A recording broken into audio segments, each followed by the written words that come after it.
Assalamualaikum warahmatullahi wabarakatuh. Jumpa lagi di channel Revolusi Indonesia. Orang sering berkata minggu ceria, tapi hari ini saya mau bilang Jumat ceria. Ya, ku nikmati tiap detik hidupku, ku bahagiakan orang-orang di sekelilingku. Misi pribadi yang telah mendarah daging sejak 98. Walaupun sebenarnya hidup itu penuh liku, penuh dinamika, tetapi tetap menikmati kebahagiaan per detik. Ya. Saat ini saya juga sebenarnya di hati itu perang batin campur aduk. Yaitu lebih pada penasaran sebenarnya. Sampai kapan negeri ini? Sampai kapan Indonesia? Sampai kapan rakyat Indonesia menikmati hidup yang kaya raya? Mungkin secara harta benda belum berlimpah, tetapi paling tidak kaya raya atas petunjuk Allah, atas bimbingan Allah lewat bisikan Rabbani. Karena untuk mendapatkan ini tentu tidak perlu ada modal apapun. Hanya mengetahui ilmunya, jalankan. Udah. Tetapi kita hidup bahagia bersama Allah. Itu yang pertama. Yang kedua masih saya sebut campur aduk, yaitu ibarat makan buah si malakama. Apa ya katanya? Tak dimakan ibu yang mati, dimakan bapak yang mati. Tidak ada pilihan. Tetapi ya inilah analoginya, saya katakan begitu. Saking beratnya mau menyampaikan materi video ini, kalau saya sampaikan berarti akan ada aib ilmu-ilmu para ahli dan ulama yang terbeber. Atau kalau saya tidak sampaikan konten ini, berarti kondisi bangsa kita akan tetap sama, terpuruk, lemah tak berdaya, korban bangsa-bangsa adidaya. Kita melihat nilai tukar rupiah per hari ini 14.382 rupiah per 1 dolar. Padahal di tahun 2014 akhir, saya telah menulis di cover belakang buku Rahasia Negara Harta Karun yang Tersembunyi. Rupiah menguat 1 berbanding 10 dolar. Saya belum pernah mendengar statement seperti ini, baik daripada pemerintah, para ahli ekonomi, ataupun begawan-begawan tokoh-tokoh Nusantara. Tetapi kenapa Juan Siregar berani menulis yang sedemikian rupa? Tentu karena caranya, strateginya, ilmunya ada di dalam. Makanya dia disebut namanya Rahasia Negara Harta Karun yang Tersembunyi. Nah ini penasarannya itu kapan ini bisa tersampaikan gitu. Aduh, kalau dikatakan makan buah si malakama seperti itu, tapi tetap saya apa ya istilahnya itu, kalau Gus Dur itu malang-malang buntung, maju terus pantang mundur. Kurang lebih begitu. Ya sudah, mau terbeber aib ilmu-ilmu para ahli ulama, ya sudahlah. Tetapi yang penting bagaimana hasilnya nanti Indonesia berubah menjadi mercusuar dunia. Maka saya tetap dengan tekad bulat saya sampaikan konten ini. Saya mulai yang pertama, bahwa filsafat dan psikologi adalah ilmu sesat. Pangapunten kepada para ahli psikologi, ahli filsafat Indonesia.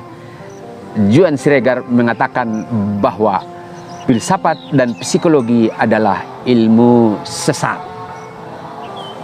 Kenapa dikatakan filsafat dan psikologi itu sesat? Apakah ada yang salah dalam ilmu-ilmu tersebut? Tentu tidak ada.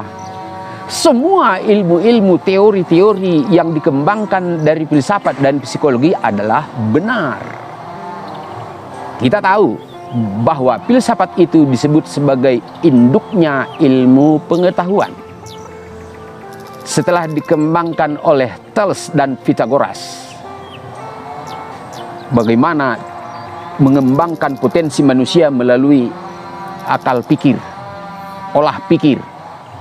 Kemudian di zaman Plato, Aristoteles, Socrates, mereka mampu mengembangkan filsafat yang masih sederhana di awal itu menjadi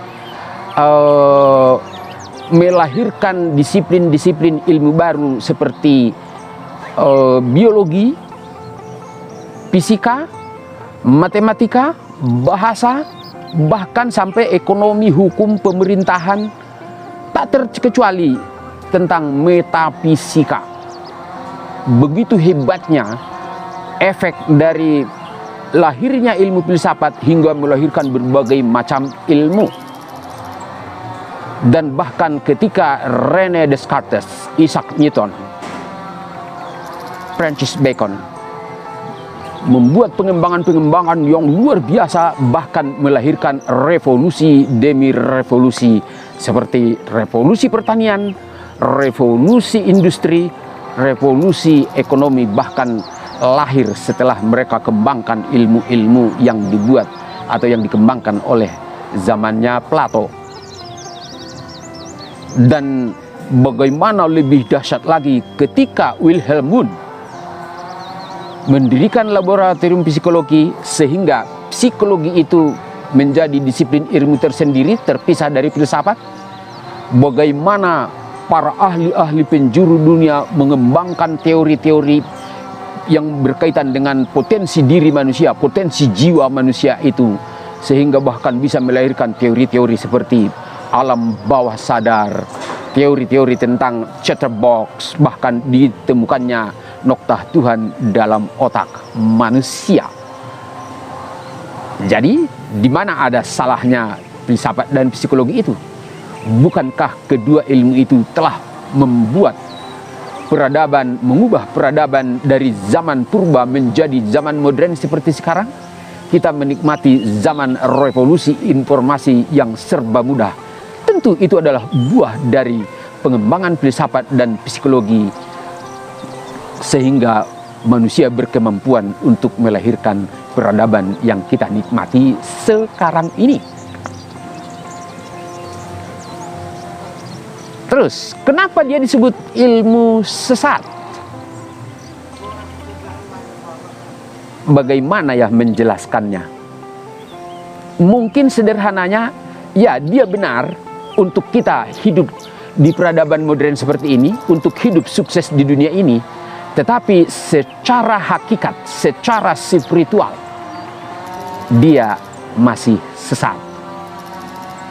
Saya ingin mengajak seluruh netizen, seluruh bangsa Indonesia, seluruh para ahli dan ulama, untuk kita melihat bagaimana Allah menabur petunjuk tentang bukti-bukti ketersesatan ilmu filsafat dan psikologi itu. Ya, saya sedikit cerita tentang perjalanan hidup ketika masih kuliah dahulu. Waktu itu, ya, di awal kuliah saya bekerja sebagai kuli bangunan, buruh bangunan, kerja kasar. Satu semester pertama, karena saya merasa bahwa kalau di semester 2 saya masih kuli bangunan, itu akan tidak baik untuk prestasi saya ke depan. Makanya saya ngebut.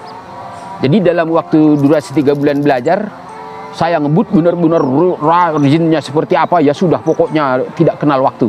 Entah tidur atau tidak tidur di malam hari, pokoknya latihan.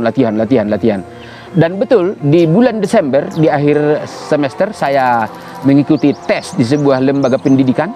Dan saya diterima sebagai guru bahasa Inggris.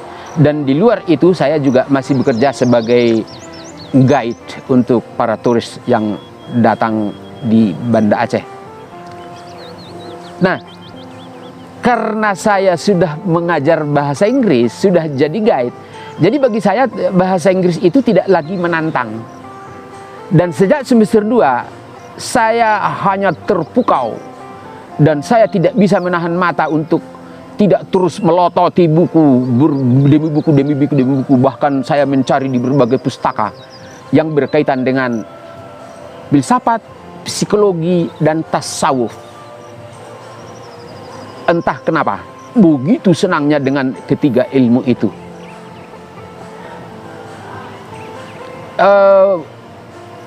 Kemudian berlanjut ketika saya selesai berkarir dari industri perhotelan, saya bekerja di sebuah perusahaan motivasi pengembangan sumber daya manusia, di mana bos saya waktu itu PhD dari Michigan, Amerika Serikat.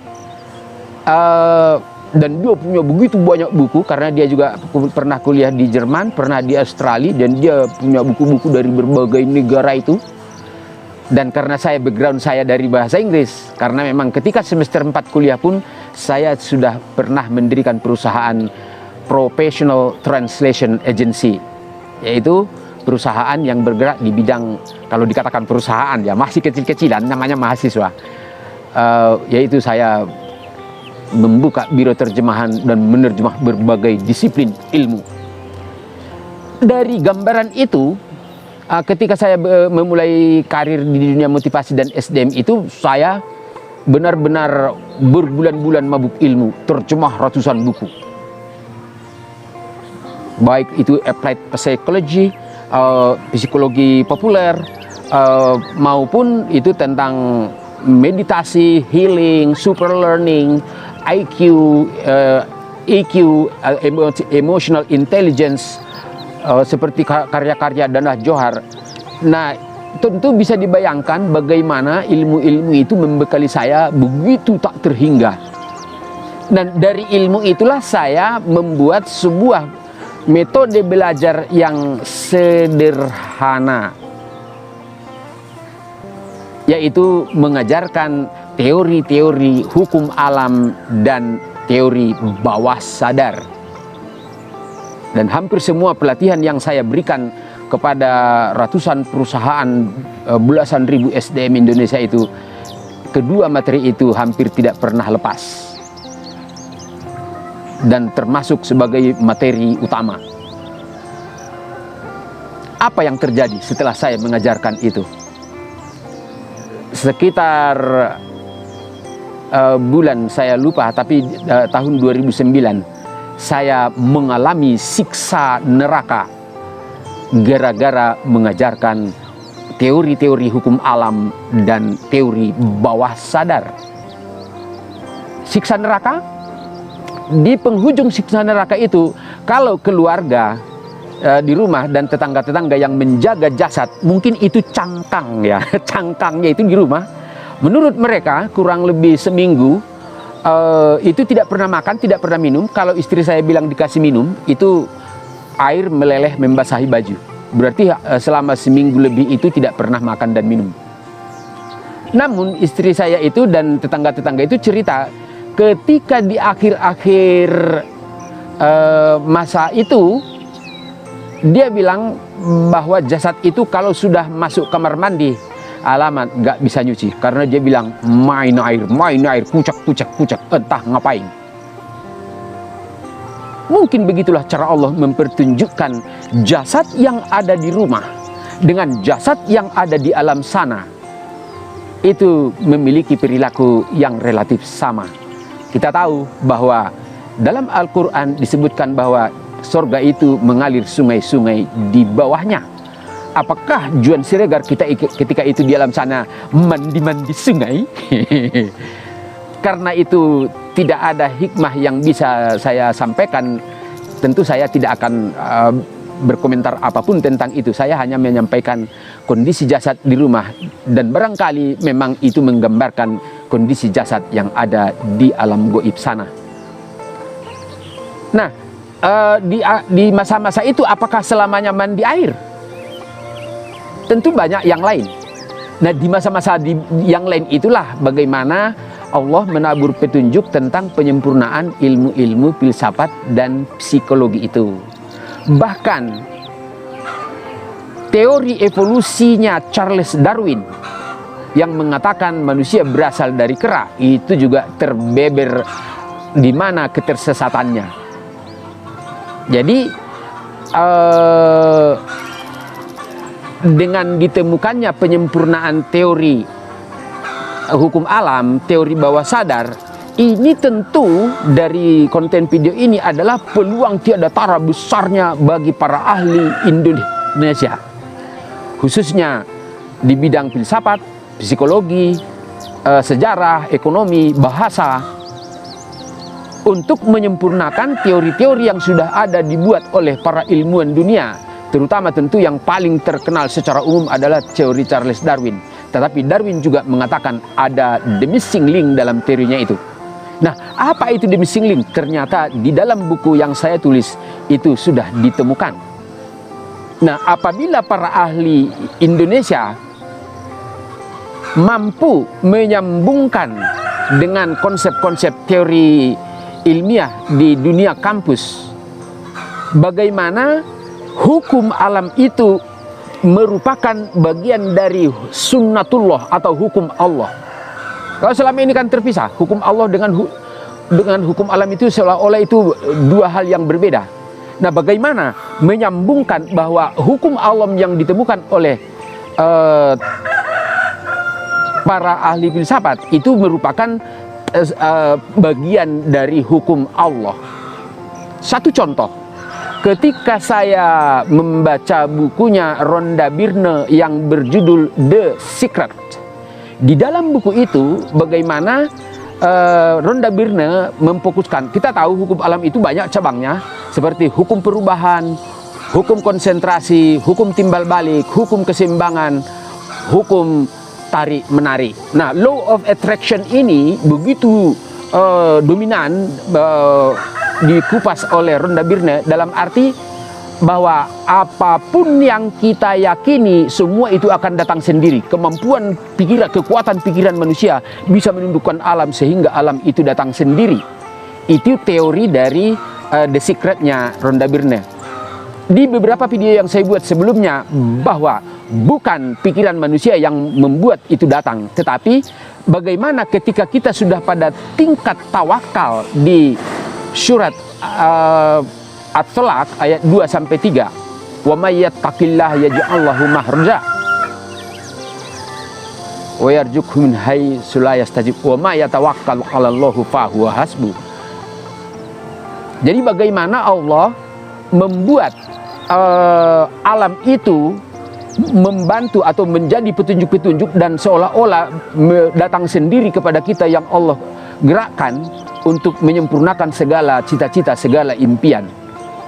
Kalau Rhonda Byrne mengatakan itu sebagai law of attraction, tetapi kalau dalam buku Revolusi Spiritual itu saya mengatakan itu adalah maha kuasa Allah mempertunjukkan kebenaran dari surat At-Tolak ayat 2-3 tersebut.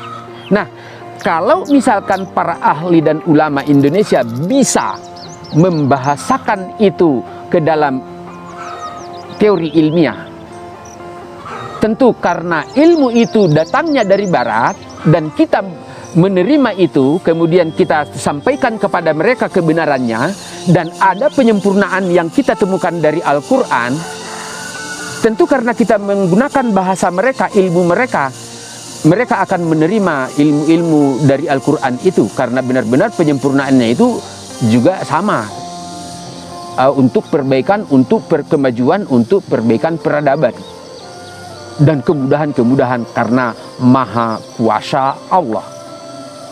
Inilah peluang tiada tara bagi para ahli Indonesia. untuk menjadi kaya raya ketika mereka sanggup menuliskan bukunya, disebarkan kembali ke seluruh dunia tempat asal teritori itu datang.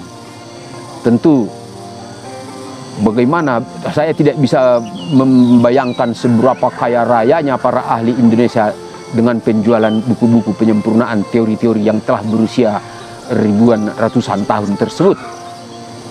Itu. Jadi kembali ke awal, di mana ketersesatannya filsafat dan psikologi itu. Jadi dia benar, untuk kehidupan itu dia benar semuanya, tetapi karena istilah hukum Allah, hukum alam dan alam bawah sadar adalah tempat terhentinya manusia mengenal Allah. Itu dia, makanya saya sebut sesat. Andai itu bisa disambungkan menjadi hukum Allah, dan kalau alam bawah sadar itu tentu dia ke masalah ruh, yaitu sawaha wa nafsu wa ma sawaha fa'alhamaha fujuraha wa taqwaha.